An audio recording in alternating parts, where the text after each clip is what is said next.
I am Doug Friedman. And I am Sasha Brodsky. And this is Your Mental Breakdown, the podcast.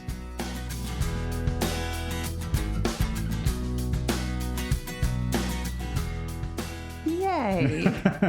Welcome, Sasha. Hey, Doug. You are not Meredith. I am not Meredith. I had to look in the mirror this morning and go, I am not Meredith. So, and here I am not being Meredith. So, That's right. yeah, That's right. But you are being you. I am just being me. That's all I can be. What is that saying? I think it's Oscar Wilde. It's like, be yourself. Everyone else is taken. Oh, I like that. Yeah. Or nice. It might be one of those things that's like wrongly attributed to Oscar Wilde, but right. When it was really like some dude in the 1420s. Yeah, who knows?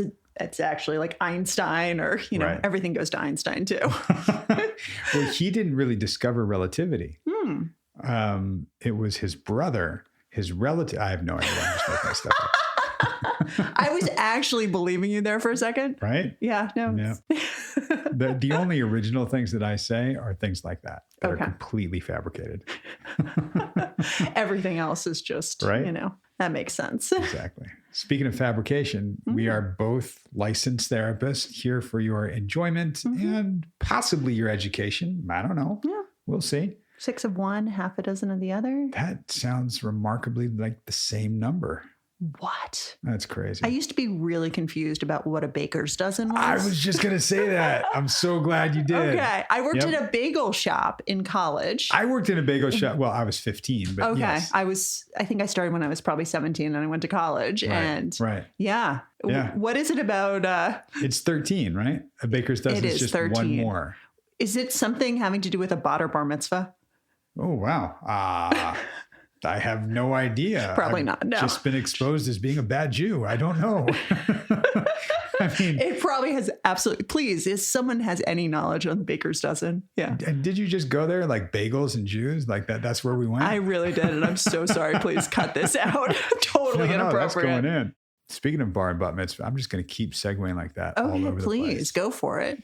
It's funny. You and I were just talking about this a little while ago.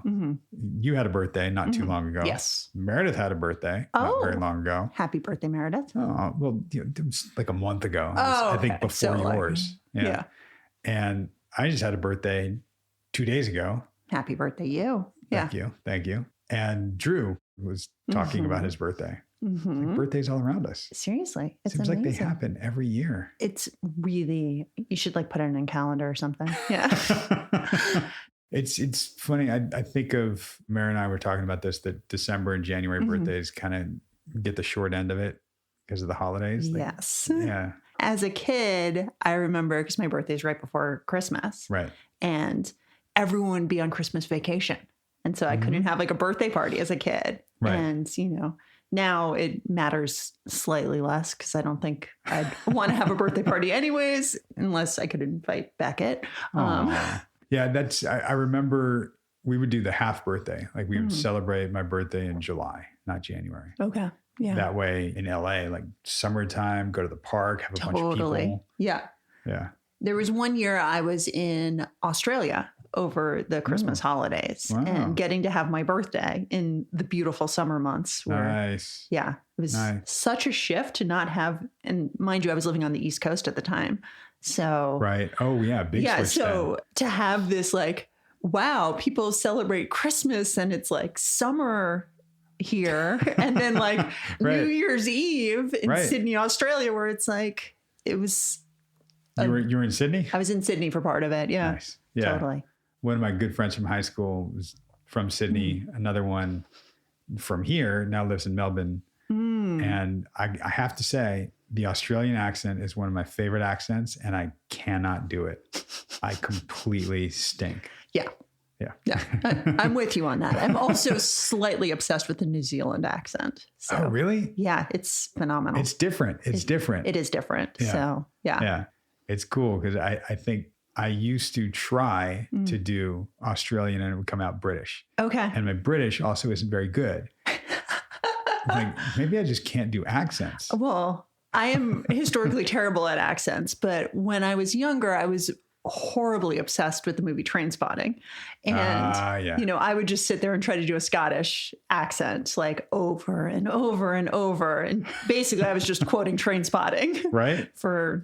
But I mean, I learned like British, that it's a different way of talking through like the Beatles and loving the Beatles. Completely. And I'm like, oh, right. So they must sound like that. Like, oh no, that's Liverpudlian. That's just Liverpool. Right. And there's this one British panel show I watch all the time, but to hear all the different like accents throughout the UK in general, every single area, maybe not every, I'm being very general right now, an absolutist, every area. All the time, everybody. Always, and never anything else. Right. Man, we're just being bad therapists over here. Well, we're off the clock. Yeah. Yeah. But they all have these very different, and I guess it's, you know, similar to here in the US, like New York sounds drastically different. Yeah, different than LA, different than the South, different than Texas. Totally. Yeah. And then all the different regional. Oh, yeah. And even thinking of different countries that we're not that familiar with, where we think like, oh yeah, they all speak that. I remember China thinking like, oh yeah, they all speak Chinese. Like, oh no. There's Mandarin and Cantonese, and then 100 other different dialects and different very slight variations because of the region. But some of those slight differences are tremendous. Yeah. Yeah. Completely. And do you hear Beckett snoring right now? Are we boring you, Beckett? Sorry, buddy. He just wants us to stop talking about dialects and accents and, you know. Yeah, I was asking him how he feels about it, about the different accents. He just said it's rough. Thank you. Yeah. Thank you. And on that note, let us get right to Sarah and listen up.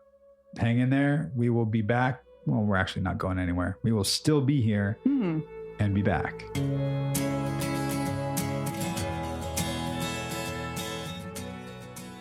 I'm very critical with myself, and I always tell you things that are very critical about myself. No one's going to be as critical of you as you.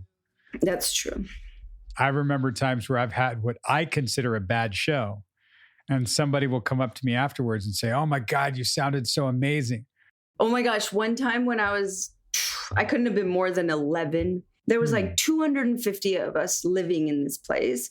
And every now and then they would come over for dinner and we would put on a big show for them. And it was a whole big facade because it was complete crap. And they loved me because I was always up on the stage freaking performing for them. Even at 11 years old, I just remember thinking, oh, if only you knew what you were giving money to. Like, it's that feeling of guilt, but obviously it's not really my guilt.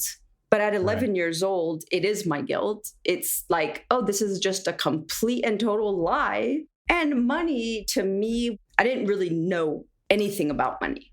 We went on the streets and sold stuff and got money and turned it in, right? So that's like their child labor side of the cult. But there was no benchmark. So like, okay, how much does $5 get me? I had none of that. But when you quantify something like the house that we were living in, even though I had no real benchmark for like what costs what, I knew that was a big deal. For sure, that was something big that they were doing. Yeah, it's interesting because you didn't really have a concept of money in terms of like, in the practical sense, what does $5 get you? What does $5 mean? Right? Exactly. But it sounds like you had a sense of what like scale. A big deal is. Right. Yeah. Yeah.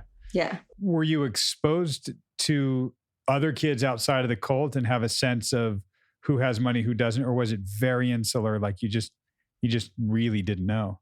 Yeah, it was very insular. I mean, the only time we ever had contact with the outside world was when we were going door to door and witnessing to people. Like, you know, when the Jehovah's Witnesses show up at your door and you're like, oh, sure, that was us. Only we were a bunch of 9, 10, 8-year-olds. Yeah. Whew. Luckily for me, I didn't have to experience that too many times. We were actually in a place where we were filming and performing and doing all the other stuff. So I only experienced that horrible, horrible, gut-wrenching feeling like once or twice. But to this day, I can't ask somebody for something without returning the favor because I just feel yucky. It was like I would stand there and think, why in the world would these people just give us their money or buy this crap that we're selling them? I never really understood it. Luckily, I never really had to be honest. Sure. But the 2 times I did experience are like burned in my mind. Like I wanted to cry and throw up like all at the same time. I was mortified. Yeah. And then I have a cousin who that's all she ever did her whole life. From the time she was like 3 years old, she was on the streets making money. And she is so comfortable with it to this day. They don't have to give me money if they don't want to. Right. I'm just like, oh my God, I can't do it. I don't like it. Yeah. And there's something about that. I wonder for you, because that idea of having somebody do something for me, but needing that kind of exchange, that reciprocity. Sometimes that's so that balance sheet is even. I don't owe them something. They can't hold anything over me. Could be that. Could be. Might be. But it could also be this yucky feeling I get. Can feel like, well, it's sort of snake oil or I'm manipulating them. And exactly. That was my feeling. I was so scared of what would happen to me. There was just always this part of me that was like the justice warrior. Like, I need to fix this because this is wrong somehow. But I never did because I was scared. That leaves quite an imprint on us. But I want to dig a little bit at that idea of feeling like yucky if somebody does something for you or gives something to you when you don't have the exchange. Let me clarify that. If someone does something for me just because they want to, that's different. Asking for it is what gives me the funny feeling. So like, oh, I'm moving. Can you all come over and help me? If you have a truck, bring it. Absolutely. You know, friends and family, that's what we do. But for sure, I'm going to get them back somehow. There's always a part of me that thinks, no matter how small, it has to be something that shows, oh, I didn't just take your money and it's weird. Yeah, it's not weird. It's residue from some imprinting where we're talking about value. And I think something that's still hard for you to accept or allow in other people is that they might value something that you don't value, or they might value you, which again might be something you don't value. Yeah, that could be. A lot of times when we ask people for something, we'll build in an excuse for them. And for some, it's to protect us from the disappointment of them saying no. And for some, it's to protect us from owing them something.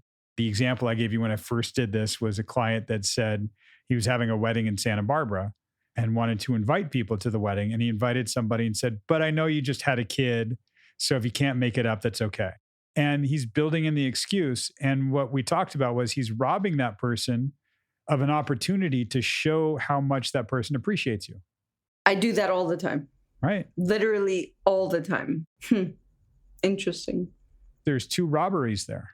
It robs them of the opportunity to show an appreciation for you, and it robs you of the opportunity to be appreciated. Yeah. When I relate that to current life, it makes perfect sense. Now, if the situation comes up like a fundraiser for junior guards, I'm just, hey, I've got these tickets. And literally in my email, it said, hey, I've got these tickets. They're $5. If you guys want to help out. If you don't, of course, I understand. And please don't worry about it. That was literally my email. I still felt like we owed them something back in a sense. They did this nice thing. So now my kids have to do a nice thing. And probably it was for me. Sometimes the nice thing that you can do is to acknowledge somebody else's nice gesture. Yes. Period. Even that email, I want to see if we can kind of play with it a little bit and look at what the ask would be if we didn't have the stop or the excuse. And I just want to see what it would sound like to not put on the brakes, which you did in the email. Like, if you don't want to do it, it's okay. No problem. There's no obligation. If we take that out, what would it sound like to you? Even when I was picking who to send the email to, I had that in my head. Like, okay, who would not feel like they were being taken advantage of? It's all on me for sure. It's a whole thing, thing for me to ask for, especially when it involves money. Yeah. And even as you just said that, especially, I mean, you put up the defense hands. You put up the stop, right? I mean, I don't know what you were planning on talking about today, what I was planning on talking about today, but we're here. And there's something to this that ultimately relates to your self-worth and how you value you. Yeah, there is for sure. Defending and protecting other people and not wanting to put them out, the guilt that we might feel or the shame or the embarrassment that we might feel. What we miss in that, like I said, is that robbing others and yourself of the opportunity to have that appreciation. Somewhat foreign to you, especially with that imprinting of like, you know, the snake oil salesman. Yep. We just feel so bad about that. We don't want to do it.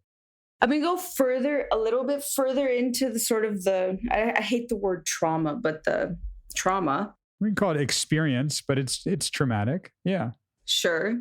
There was so much conditioning around lying to people.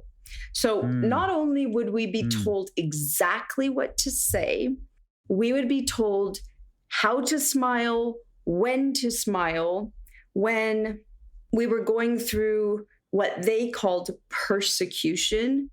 So over the loudspeaker in this place we lived in, 3 different songs would play at any given moment. So if it was the police, a song would play and we all had places to go and hide, essentially. Put away all these things super fast and hide all this stuff. And then those of us who had parents in the leadership or who were on videos that were being sold, etc., we would literally hide in what was a bomb shelter at the bottom of this compound that we lived in. It was so crazy, like so crazy. And you had to listen to which song it was. And then you knew like your plan of action. And I just always remember just being so not okay is the only way I can say it. Because I mean, again, I was a young child. So I have no explanation as to why I thought this was not okay. But it just made me so uncomfortable and so anxious because I just felt like, well, if we shouldn't be being taken away from you, then what the hell? Why are we hiding? That was my little child mind thinking that. Yeah, it sounds like what you were kind of processing as a kid is, well, there must be something wrong going on here. Because if there wasn't anything wrong, why would we need to hide in a bomb shelter? And you had to do it the right way. Oh, yeah. Right? And in a time limit, too. They would time us, kind of like a fire drill, right? Only as a child, that was my only experience with that kind of drill.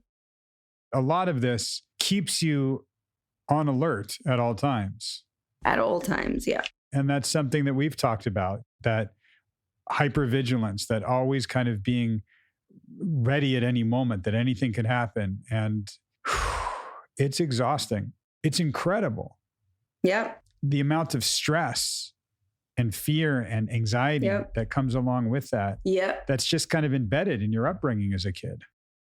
We were constantly drilled on a daily basis. It was, how would you respond to this if somebody asked you? How would you respond to this? And then they would give you your response, which you had to memorize. And at any moment, at any time of the day, somebody could walk up to you and be like, I'm a cop and you need to answer me. Go. And they would ask the question and you would have to just give this like perfect answer. This place is amazing. I'm so happy here and nothing bad ever happens. It's interesting because you're talking about being conditioned to lie, like you said, being punished when you weren't. I'm not even going to say rewarded when you did. It's more punished when you weren't, right? Never rewarded, no. Right. The way you knew you were doing good is that you weren't doing bad. Exactly. Doing good meant I was I was not seen. I was anonymous. I was left alone. Exactly. That's exactly the case, which is why for most of my life, I was left alone because I just didn't do anything against them. I did exactly what I was told to do. I said exactly what I was supposed to say. And then I just kind of faded into the background, which was, again, I think my survival mechanism. Absolutely. Whatever. I hope we understand, you and I, that there is a tremendous amount of compassion that we have for that little Sarah. It was necessary for survival. Yes. And it was very traumatic. Mm-hmm.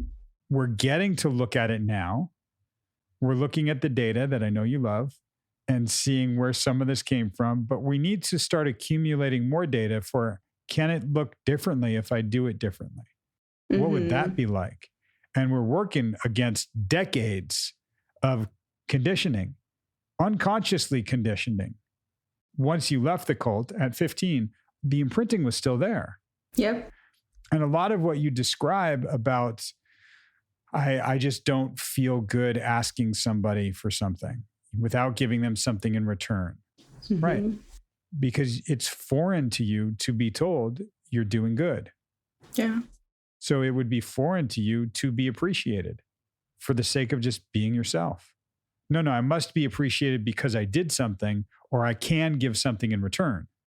That's for sure true. And I get very uncomfortable when I get complimented. I get giggly when I'm uncomfortable, or I was like, oh, no. It's, just par for the course. It's all. There it is. The defense Yes. hands again, right? No. Right. Yeah, it's no big deal. Something I would love to see eventually, the gestures going, motioning in and bringing in and looking at what you want to bring in to your life. You've had to be guarded against so much stuff your entire life. Mm-hmm. It's scary to let things in, to let that guard down. Part of it is at the core how you value yourself, not just people being able to appreciate you or somebody offering you something, or no, it's your own value, right? When you and I first talked and you couldn't afford my rate and I told you, right? And you're laughing. Okay. Take over for me here. No, first I want to hear what you thought, because I was having so much anxiety just responding to you. Right. One, that's always a really hard conversation for me to have. Money or value? Money. Anything to do with money. Because I feel like your value is very high. So I should at minimum be able to pay you what you're worth, because everybody should be paid what they deserve to be paid. I believe that. So that conversation, even when it was reversed, when it was me doing a service, it was such an awkward, difficult conversation for me to have, even as the one that was going to make the money. So it's even more so as the one who's going to owe the money. I didn't want you to think that I thought your services were worth this much, because that was not the case. But it's hard. Again, we didn't know each other very well at the time. And I don't know. It's so hard for me, honestly. Doug, it's so hard for me to have those conversations. I don't even know why. Yeah. And well, we do know why. And this is what we're talking about. It's about valuing yourself. And it's about allowing other people to set their value. And it's also about you feeling like that snake oil feeling, like, they might be valuing something, but they're not really they don't really get it. They don't really see it. There's a great story that I love that highlights this. Me and a buddy went to Dodger Stadium many years ago. I'm guessing you know who the Dodgers are, right? Good. Okay. And this was back in the days when you could buy tickets in the parking lot.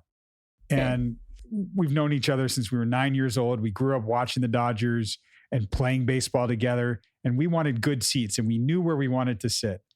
And we find this guy and we're like, okay, we want to sit in this section. It's like, I've got tickets in that section. Great. Whatever the haggling started at, I don't remember. I think maybe he said like $50 each. Okay. I'm like, great, here's $100. And we got the 2 tickets And we were stoked. It was exactly where we wanted to sit, right by the dugout. And it was amazing. It was fantastic. As we finished the transaction, he said, I would have taken 50 for both. And I'm pretty sure it was my buddy, but he says it was me that said this, but I'll give him the credit. He said, yeah, we would have paid 100 for each. Just kind of saying Nice. like, look, you think you got us. We think we got you. And the reality was we were okay paying that and we got it. Like we were fine.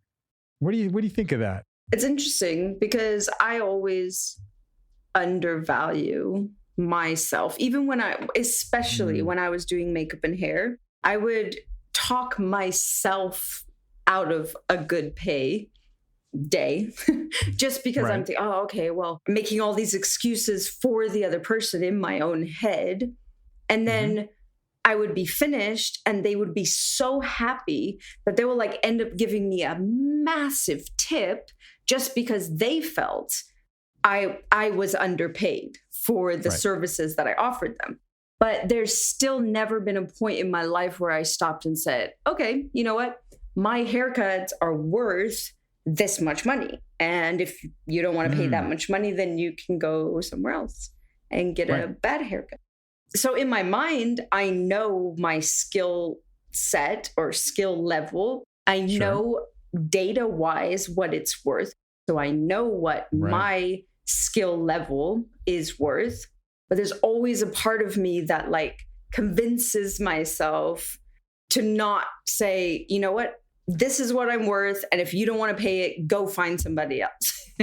Although I did do pretty good this time around. I'm quite proud of myself. Right. For that. Yeah. But that was really difficult for me. I had to take like a whole Xanax before I had that conversation. Maybe this ties back into my sort of overall self-doubt, self-worth doubt. I love it when I'm not the subject matter. If we think about it as not a criticism, but as a guide for us, because one of the hardest things to do as a human is to have objectivity about your own life. 100% agreed. This is just always how I think about everything about me. It's a problem for sure. Sort of, but that's a problem almost everybody has, is what I'm saying. Yeah. It is nearly impossible to look at yourself objectively. That's why most people that want that kind of voice will either go to therapy, talk to a friend, have someone that they can bounce something off of because they can't see it for themselves. Yeah. That's okay. One-on-one, we're working towards a goal and you're looking in my eyes and you're not just hearing my voice. There are times where you will say something and the way my brain works, I'd say on this side of the room, but on this side of the computer, is that I look at, oh, she said this fits in with this. We can go here, we can go here, we can go there. Yep. Which one do I choose? And I'll put pins in things. You've heard me say that. I'm going to put a pin in that. We'll come back to that. I copied you on that. It's really interesting because there are some things that you'll hit and we won't necessarily dive into. We'll just kind of veer or we'll put a pin because I'll think, oh yeah, we should talk about that. I need to go pull that pin out again. Yeah. We need to hit that pin. Like, oh yeah, we're talking about that. We're going to hit that 3 or 4 steps from now. There's something I want to hit with you because it goes to your self-worth. What if I said to you, you know what, we're going to stop recording because I don't want there to be any value exchange that way. I don't want it there at all. What would you think of that? Then I would think, well, shit, I can't afford you. So I can't keep doing therapy. It's not dependent on this. Yeah. We can cut. And I ask you every week before every session, are you cool to keep recording? Yeah. You can say no at any time. I'm not going to go, all right, well, then I can't work with you. That's not going to happen. I was going to say no, like just for fun. I'm kidding. I would never. Honestly, I'm very comfortable because I truly That's believe. That's not the question. Pause for a second. You're Pause. right. You're right. Pause. That's not the question. Isn't, are you comfortable recording? I know you are. Otherwise, we wouldn't record. Yeah. I know you are. I get that. My question is, if I said, we're going to stop recording and I'm going to continue to do therapy with you for the price that we agreed on, how would that be for you? Well, now that I know you better, And you've told me a number of times how you have clear boundaries and you would never agree to something or say something if you weren't okay with it. I have that data, which now allows me to say, okay, well, if you told me we were fine to continue even without the recording, then I would take that. And then when I was able, I would probably say, I can probably bump up my weekly rate. That's my honest reaction. Yeah. No, I appreciate that. And how would it feel for you? To say that, or? What I'm driving at is, would there be a sense of, even if it's small, a sense of, oh, wow, he really does value me. I am valued. I mean, I'm going to work on that feeling. I'll take that. But if it's today, it would always be in the back of my mind for sure. That I was somehow ripping you off. Right. That's fine. I'm okay with that being in the back of your mind, middle or front of your mind. That's the imprinting. That's there. What I want to see if we can grow is that piece that might be in the back of your mind also of, oh, this is okay. I do have value as a human. Okay. I'm worth it. Not it's worth it for him. I'm worth it. Okay. I'm going to give you one more pin before we stop. Okay. Right. When you're saying all that stuff, my mind goes to the person who has the complete opposite and thinks they are more valuable than they are, and who consistently puts that on other people. So there's another worry for me, right? There's always that worry for me that if I get that confidence and I get that sort of healthy attitude, you're going to turn into. Yep. And now everybody will hate me. Already I walk a fine line, I think. So because of that, I need to make sure that I'm not an asshole. The pin is scarcity and abundance. Ooh. With the scarcity mentality versus an abundance mentality. Scarcity is there's not enough. There's only so much. It's finite. So I need to get mine. If I'm getting mine, they're not going to get theirs. If they're getting theirs, I can't have mine. But as long as they have theirs, okay, good. They're taken care of. Well, maybe if there's any left. Interesting. If I'm holding out hors d'oeuvres for everybody, like everybody can have hors d'oeuvres, everybody can get one. What about you? No, don't worry. Like you all take what you need, and then you don't get to eat at the party. That's my party. Right. And that's a party where you will say to yourself, but I was nourished by everybody having a good time. Yep. And an abundance mentality is, here's all these hors d'oeuvres. We can make more. Yeah, take whatever you want. It's cool. Yeah, go for it. I'm going to have a couple too. Interesting. There's enough for everybody to go around. We'll talk more about abundance and scarcity. It's a good pin because it's a good thing to look at. It's a good way to see value and worth all around you and for yourself. Yes. Awesome. Thanks, Doug.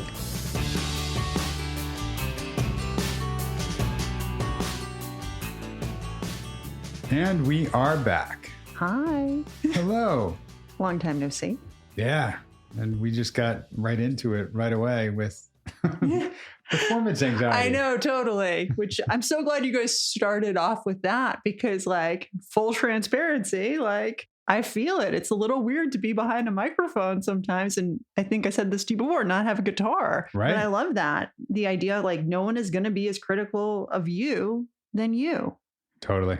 And totally. I think most of us as humans can relate to that. Oh man, thinking about all the things I could have done better or I'm in my head about. And it's, and that same thing. And you and I have bonded on this. Like I grew up being in front of mics with guitars, like to just go out and sing or speak. It was weird. Like, no, I want that security blanket of a guitar. I want to. Can I hold one of those right now? No. Exactly. And there's there are 6 of them right there. Totally. Me and my guitars. It's that security blanket. And sometimes we need that. Being critical. Like I've had shows where I know I played the wrong chord progression for a chorus. Totally. Nobody else knew. No. But I did. Like I wrote that song. That was my thing. I played the complete wrong chord progression. I don't even know how people like could hear it well because it was wrong and I'm singing wrong and what the heck? And I recover mid-song and it's fine. And totally. Okay. It's just about going out there. Like, and it's one thing, it's so easy for me with, if you play the wrong chord, you're like, I played E minor, that was supposed to be an A minor. And like, you just own it and keep going. Right. And no one knows. Right. But this idea of being critical of yourself and like what you do and what you say is, I don't know, for some reason, a little bit different. Yeah. And something I think about a lot is if someone, and this is something I say to clients, is like, if someone talked to you the way you talk to yourself, you would have a major issue with that. Right. If someone talked to someone you care about the way you talk to yourself. Right. Right. Right. You'd probably go ballistic. We know with Sarah, she's mama bear. Right. Someone talk to one of her kids the way she's critical of herself. Yeah. And that's something like she and I have talked about actually, which you've heard. Yes. Of trying to see how she would talk to little Sarah. Would you talk to that little kid version of you that way? Yeah. And the little kid version of her was talked to that way. Which is repeatedly, horribly, horribly traumatic. And it's, we don't even realize that that's happening. And we do that in our own heads completely so much. I mean, missing a wrong chord, playing an E minor instead of A minor. Right. Yeah. Like you guys can't even see what I did right there, but it's like, oh my God, like the way my head would go with that is like, oh my gosh, I'm such a idiot. Right. And this idea of just being able to let things go and like we make mistakes and it's so hard. I mean, it's funny. I just posted on social media, somebody, did one of those, like my therapist, be kinder to yourself. Yeah. My brain, be kinder to yourself, you idiot. I love that. Yep. My version of that is, well, I'm trying. Me also, try harder. Completely. Yeah. It's just, that's in there. That's in there for a lot of us. And I think Sarah's somebody that can be very critical, especially about herself. Correct. Yeah. And with others, she'll want to understand, why are they this why are they this way? Why are they doing this? What is that about? Totally. And I love that she's in therapy looking at, well, what does that mean for you? What are you about? What is that? Yeah. Right. And I think she's someone who's very quick. Like she is quick to judgment, but she's also quick to compassion for other people and really trying to give that benefit of the doubt to others at times. Right. Depending. Right. And you guys have talked about this, the idea of extending that compassion to herself now, compassion to little Sarah, like all of it. And with that critical voice, and like, I know with Drew, you talk about it as like the Vader voice. I don't think you necessarily go there with Sarah. I don't think we use the same language, but very, very close. I mean, we're talking about the same stuff for sure. And I know she also has missed out on some cultural references that you guys have talked about. That's right. But sometimes it's this breaking down of like, don't believe everything you think. Just because something crosses your mind does not necessarily mean it's true. Right. The thought just pops up. The thought doesn't define you. It isn't who you are. Totally. I mean, a lot of what therapy can be for people is these thoughts are popping up. Let me make sense of them. Totally. It's so hard, but a lot of what I give her credit for, and I think she's incredibly resilient and insightful from such a young age, because there were things to her growing up in the cult that didn't make sense. And she's like, this isn't right. And that was, when she was talking about the snake oil salesman. Oh my God. Feeling, right? That was amazing. Right. And like how she identifies herself as a justice warrior. Yeah. Like I love that. Right. And this idea of the insular nature of the cult that you kind of touched on. Right. And it sounds like for her, like most people growing up, you don't realize that your family or your childhood or anything about your existence is maybe abnormal in some ways, and not abnormal in the clinical way, but like slightly different until like you get a little older and you're over at a friend's house and you're like, oh, you guys do that? Yeah, that's weird. And it's not. But for her, she had all these kind of moments of clarity being like, wait, I don't stand with this. Yeah. And that's, I mean, some of the conditioning that she'd gone through, I think it was really cool when she said, hang on a second. If when we hear these songs, we're supposed to like run, take cover and pretend like everything's okay. If we weren't doing something wrong, we wouldn't need to be on alert and hide. So something here is wrong. Yes. This idea of the lack of transparency really huge. Is, I just wanted to be like, of course you're hypervigilant. Of course, like all of this makes so much sense. and how you put it, like, all of that makes sense. And how can you start doing things a little bit differently and allow yourself to have a little bit of a different experience now? Right. Because it is new and uncomfortable. But and part of, like, even you, Sasha, saying, how can she allow herself to do this? She does it with her kids. Yeah. And she can catch herself when she isn't doing it with her kids. Like, and she can correct without being super critical. Yeah. I wonder sometimes if her looking for all these data points is a way to be critical without being so harsh. Introduce this idea of a little bit more gentleness. Yeah. Because, like, people are always about being kind, and, like, I've been trying to settle a little bit more into being gentle. I like that. Yeah. I mean, that's the compassion piece for sure. And it's something that, man, again, for her is so hard because it was not ingrained. It was not there. There wasn't safety. You know, when Bonnie was on last week, we were talking about, like, that idea of, is this safe, or does it just remind me of a time when I felt unsafe? Yes. And for Sarah, it was absolutely not safe. Completely. Right. And all of the ways that she has adapted were a protective mechanism. Right. To ensure safety. Exactly. And it's remarkable. It's completely these beautiful superpower adaptations. Oh, yeah. Like, I think of trauma as being like a superpower at times, where you develop this amazing sense to be able to read a room, or amazing, like, sense of empathy. Right. But then sometimes it goes a little bit in overdrive in certain situations. And totally. I mean, with great power comes great responsibility, and straight up Spider-Man. And, and trauma is the radioactive spider that bites you. You know? My. And now, we've got to learn how to hone that power. And what do we do with it?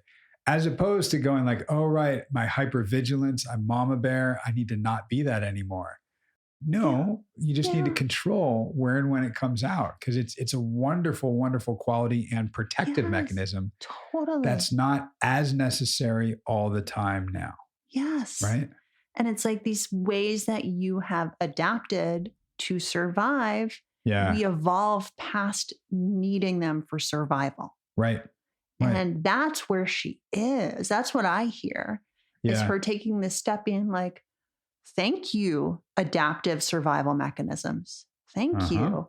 I appreciate what you have done for me, and I release you from your service. Exactly. We're good. I might call on you again at some point, but at this point, go have an umbrella drink on the beach. We're good. We're good. Totally. And I love how you put it as, like, the residue from imprinting, because she has such and I'm curious of how she is, I want to say, in the room in quotation marks, but she seems to have such a visceral reaction to the word trauma. Oh, yeah. I like how you go to experience, or like residue, imprinting, like, and just all these different ways to say the same thing, but in different words that are her words over her experience. And it's really cool, that piece of it, because she just hates that word. And I don't blame her. Yeah. We do this work all the time. So that word, I wouldn't say we're immune to it. It still has an effect and still means something. Yeah. And early on, she didn't want to be called a trauma survivor. She doesn't like that. Some of us think of people that are trauma survivors as there's either some wound, some break, some weakness. Victim.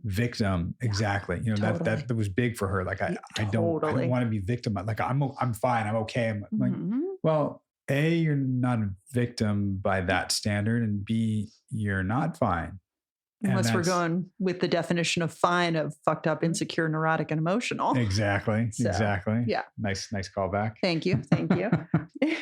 But totally. And it's like stepping away from this victim narrative that she has always set herself against in the stance. And perpetuates and in ways that are often unconscious. And this is what it's our job to do. She, Bonnie said something last week when we were breaking it down, said something about the power dynamic just of me and Sarah, right? And was saying like, oh, I bet the cult leader was a white cisgender male also. Yeah. And I wonder how that dynamic is going to play out. And there was something really, really cool about this session that I caught as happening and was like, wow, that was great. Where we were just talking about something in a moment and she was getting what I was saying. Like she seemed to get it. I just kind of went, oh, you see what I'm saying? Why don't you take over for me? Totally. And she said, no, I want to hear what you think first. Yeah. And then she proceeded to tell me what she thought. But just that, that deference or that power dynamic of no, because I might be wrong, because it might not be the right thing to say. And no, you're the expert. I'm not. Totally. I'm subordinate in some way. Yeah. I'm lesser. And she worked through that unconsciously. Totally. And like you allowed her to do that, which is really beautiful. And she took the lead. Mm-hmm. And so much of her, and I'm going to air quote this, her trauma is around power dynamics. Absolutely. Yeah, that's going to come up. Yeah. And a lot of her coming up against the power dynamic was, I need to fight it. Yes. I need to somehow fight it or avoid it. Yes. And for her to recognize her own strength and be okay with it. Yeah. It's new. She even said in this one, it's foreign to be appreciated, for herself. Like she's uncomfortable with compliments. Yeah. Of course, she was never really rewarded when things were good. Yeah. It was good meant I'm not being beaten. I'm not being punished. Totally. And so she doesn't know how to accept that when it happens. Right. Yeah. Like if you've grown up in an environment where all you've had is like bad and punishment for being bad. I think you guys hit on it in the sense of like, you want to be left alone and not seen. Being invisible was safe. Right. Right. Being seen is bad and unsafe. So this idea of being seen in a positive way is just Antarctica to her. And it's so probably really confusing to her because a lot of how she was seen was doing these promotional or marketing videos or performances for the cult. Yeah. And that's where a few weeks ago, she would see her profile and it freaked her out. Or she would see herself a certain way, or she messed up lyrics to a song that they were performing. Totally.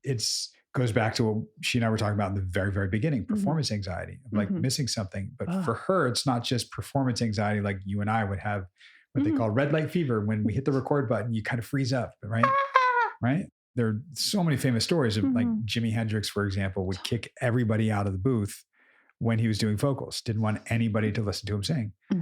A lot of people have performance anxiety. Yeah. For her, it wasn't just anxiety. It was, if I do it wrong, there is a severe consequence. That's not okay. And the dichotomy that she has between good and bad, right or wrong, is really intense. Because what I was really thinking about when you guys were talking about being good was being anonymous and not being seen and being left alone, or being bad was being beaten.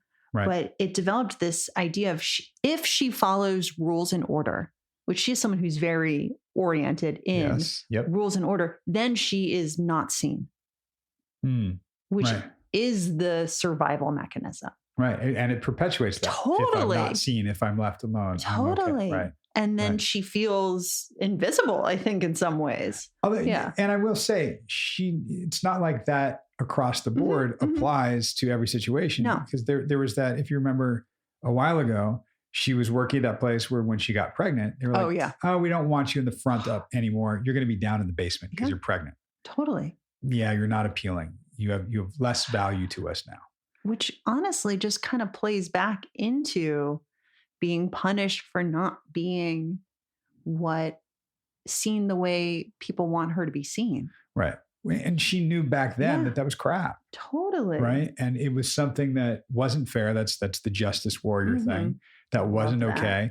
But for her, it was taking that up for someone else, whether it's her kids or a coworker or siblings. That I'll do. To take it up for myself, I can take it. Yeah. She will go on the crusade. I can't remember what you guys called it. Like the righteous quest. The righteous quest for justice. That's right. Just like. Well, and it's, to me, that all comes back to value. How do you value yourself? What value is for somebody else is not going to be what value is for her. And that goes back to snake oil salesman. Totally. I mean, I cut some of the identifiers, but they were doing a performance for family and raising money for the cult. And she was kind of going, God, they don't get it. They just don't get it. Yeah. But they did get it. They got a performance and that's what they wanted. Totally. There was a lot of other stuff that went along with that was probably not okay. Yeah. Totally. And like, I thought that was such an interesting concept, the snake oil salesman versus like owing something in reciprocity and right. this idea of like, it feels yucky to her. Yeah. I love, well, I guess this is I don't love the word yucky, but like, it's such a descriptor. Yeah. It's the same, like I have clients who are like, I just feel gross. Right. And like gross isn't really, it feels very young. Yeah. Yucky feels young. Like it sounds like she is 8 or 9 years old going, I feel yucky. Yeah. And there's, I don't know if it comes from 12-step or what. I think I first heard it. My sister said this, don't yuck my yum. Yeah. When you're just feeling that yum and that sensation, that's great. Like you don't want to get yucked. You don't want to don't like that feeling. And it really does stick on you and get on you. And it's yucky and it's slimy. We don't like it. Yeah. I think that finding that, like sifting through that and being okay with it really is about value and how you value something and seeing that someone else can value something differently. And that's okay. Totally. They don't have to have your values for everything. No. And can we hit on the 2 robberies thing? Because I thought that was so cool. Oh, thank you. Because like allowing others to show their appreciation of you, but then also stealing from yourself the feeling of being appreciated. Right. Because like, and it's twofold. It's twofold because I think her giving these excuses, and I think all of us do that sometimes, being like, oh, I can totally do that. But like, I understand if you're way too busy. Totally. Yep. And that's you guys out there in podcast land don't see it, but if you put one of your hands out, like the stop hand, and the other hand, you motion in. Totally. Like, come here, stop. It's come here, stay, come here, stay. It's very, very confusing. And that's what we do a lot of times when we build in an excuse for somebody. Yeah. And that's asking for something is really hard. That's what Sarah was saying. Like, if someone wants to give something to me, I don't need reciprocity. That's fine. Go ahead. That's cool. But if I need to ask something of someone, like that's hard. And that's where a lot of us will build in the excuse. We'll kind of do the come hands, like, come on in. And then the stop hands, like, nope. Yeah. Well, if you can't make it, that's okay. I understand. Yeah. If you can't, no worries. Right. And that's the 2 robberies, because then they can't show their appreciation because you already built in the excuse and it's no big deal. Well, if it's no big deal, why are you asking? Right. Yeah.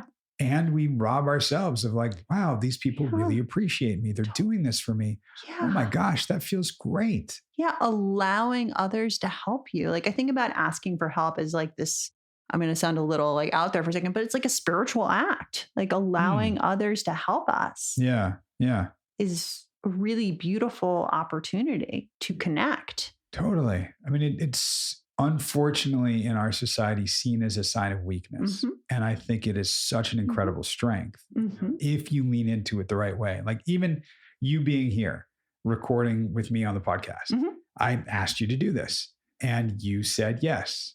Great.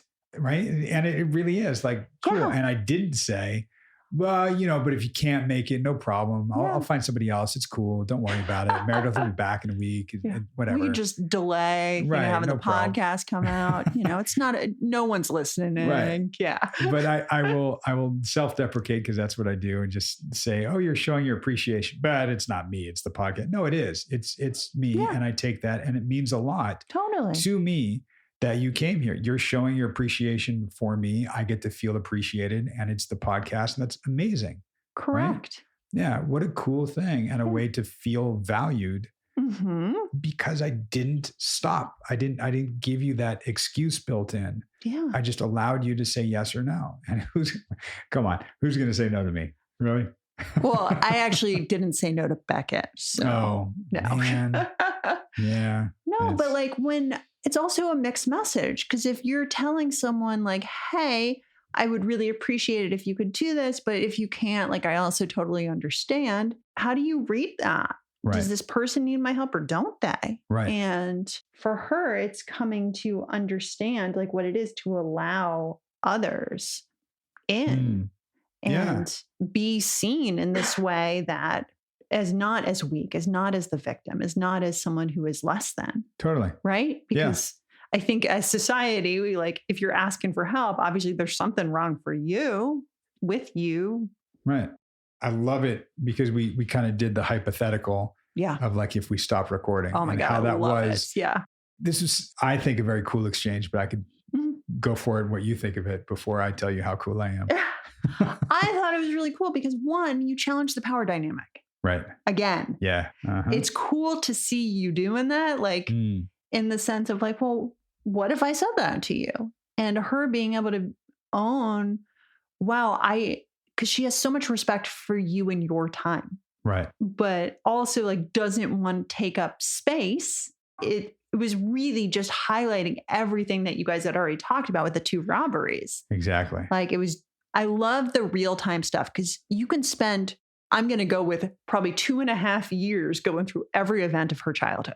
Right. Maybe up to 5. Who knows? Right. I'm just being conservative in my estimate right now. Well, I'll side note, she is uncovering some things, listening to another podcast about cults and just going, oh my gosh, wait, this actually happened. And these people are talking about the cult that I was in. That's my experience. And it's bringing up a lot of stuff. And it's a lot of repressed memories. And it's really cool that she's able to see them and now has a safe place to come talk about it and process it. Totally. And I'm a firm believer that things bubble up and come into our awareness when we are actually in a place where we can process and heal from it. Now we can recognize it. Totally. So now we can process and release it. Exactly. Because if she had heard that 2 years ago when she wasn't where she is now, it might have gone in one ear and out the other and be like, that never happened to me.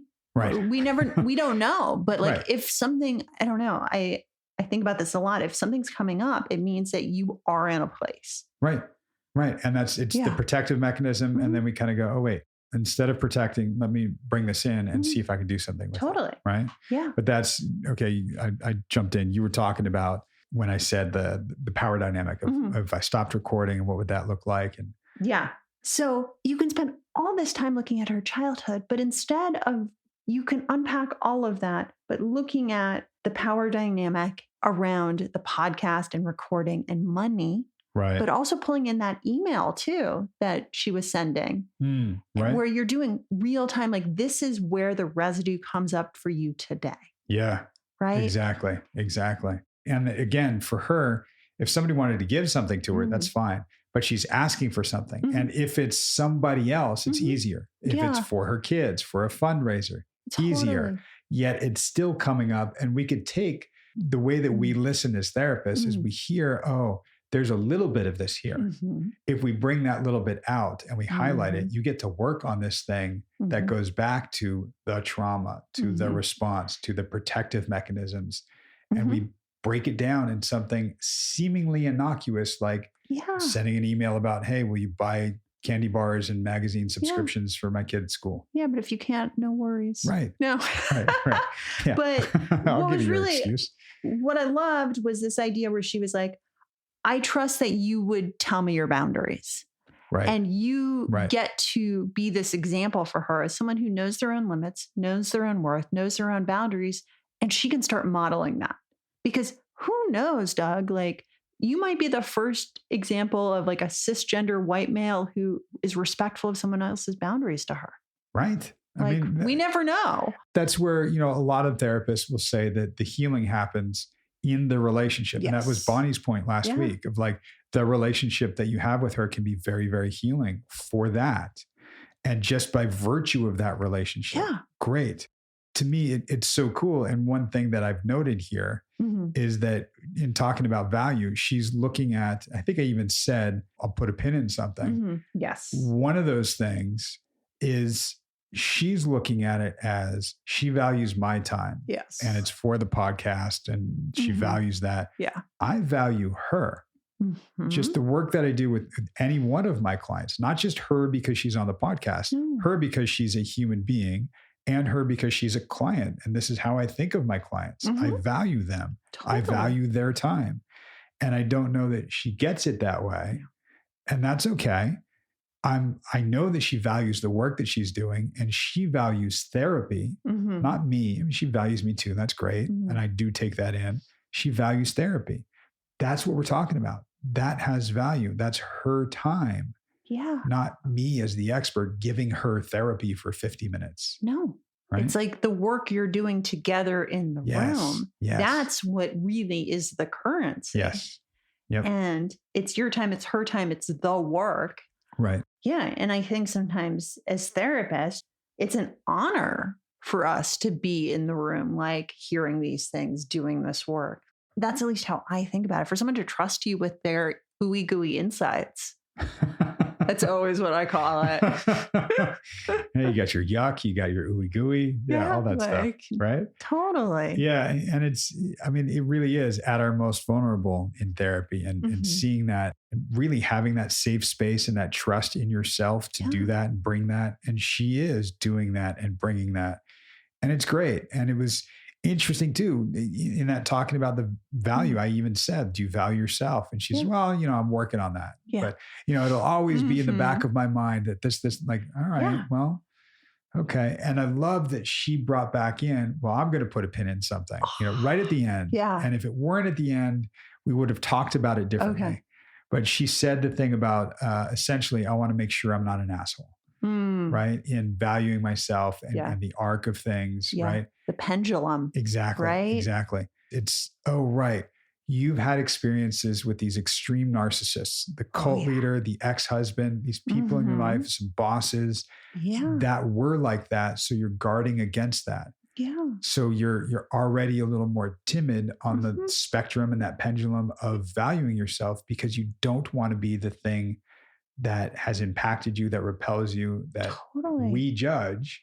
And I use that word judgment because we do, right? Yeah. And it's one of the things she stands against. So it would make sense that she really doesn't want to in some way associate herself with what has been historically really hurtful to her. And traumatic for her. Exactly. Just to go back to the word she doesn't like. Right. But I've said it to her, and I mean it. Ex-husband is and always will be in her life because he's the father of her children. Co-parents. Right. And that is current tense, present tense, traumatic. Correct. At any moment, he could pull some ridiculous stuff with high-priced lawyers that she can't really fight very well. She doesn't have the same resources that he has. So there's a fear there. Yeah. And yet she still gets through and goes, which is incredible. Yeah. You have to live in some of that. Right. Her stepping into this idea of her worth. And I think for all of us, that's really hard to learn to value ourselves, our time, our energy, which I know is something you hit a lot with Drew too. Just to wrap it up is this idea of I'm worth it. But then, and it's something I know you talk about with clients. It's something I talk about a lot with clients is scarcity versus abundance. Yeah. And this idea of there's not enough. There's a finite amount of resources to there's plenty for everyone, man. Right. And I don't know why I say it in a stoner voice, but I do. Well, I mean, it's that thing about hors d'oeuvres at the party. If you carry them around, make sure everybody else is fed and you get nothing. I mean, how many parties have you hosted where you make sure everybody's got their drinks filled, the food and this and that, but you finish and you're like, oh, good, that's over. I'm so hungry and thirsty. Totally. I always hear about brides on their wedding days, how they don't eat at their own reception. Right. That sounds insane. I mean, you test all the food, you taste all the food, you don't eat all the food when you're there. And it's wild. And it goes back to this idea of being a part of it, but also how do you take care of yourself in the middle of that? You need to have an appetizer too. Right. Otherwise, you're not going to secure your own oxygen mask before helping others. Exactly. It goes into that. But also, if you're approaching things from this attitude of there's enough for everyone. Yeah. I can have my needs met and so can you. Right. Right. Oh, I like that. I like that. There we go. Mic drop. Although the mics are on boom arms, so they don't drop. Yes. Well, that would just be a little strange if it just fell off. Don't drop the mic. It'll make a loud noise, scare Beckett, and it might hurt the mic. But, metaphorically speaking. I mean, we really are coming more and more to her valuing herself and valuing the experience that she has and that she had in terms of building these protective mechanisms, like Bonnie said last week, the systems of safety. Totally. And it is honoring what she's been through to be where she is. Can we honor where she is and where she's going? Totally. Yeah. Yeah. And you guys will see, because we'll keep going. You will hear us week after week. Yeah. I think next week, Mare will be back with us. Yay. She has secured another place to live, so she is no longer homeless. She going to have more tattoos? She might, actually. She's always getting them. But you guys can keep up with us on social media. You can find us wherever you guys are, Facebook, Twitter, Instagram, TikTok. Look for Your Mental Breakdown. Chances are we're there. And if we're not, let us know. Find us. You can email us. Yeah, totally. At yourmentalbreakdown.com. What at yourmentalbreakdown.com? Whatever you want. I think it all gets to us. Info at yourmentalbreakdown.com. Shoot us an email, write us a review, name your firstborn after Meredith, not me, because that would make me uncomfortable. That's a boundary. Right. Yeah. There you go. And I'll talk to you guys next week. Thanks, Sasha. No problem. Thank you. You're welcome. Bye. Bye.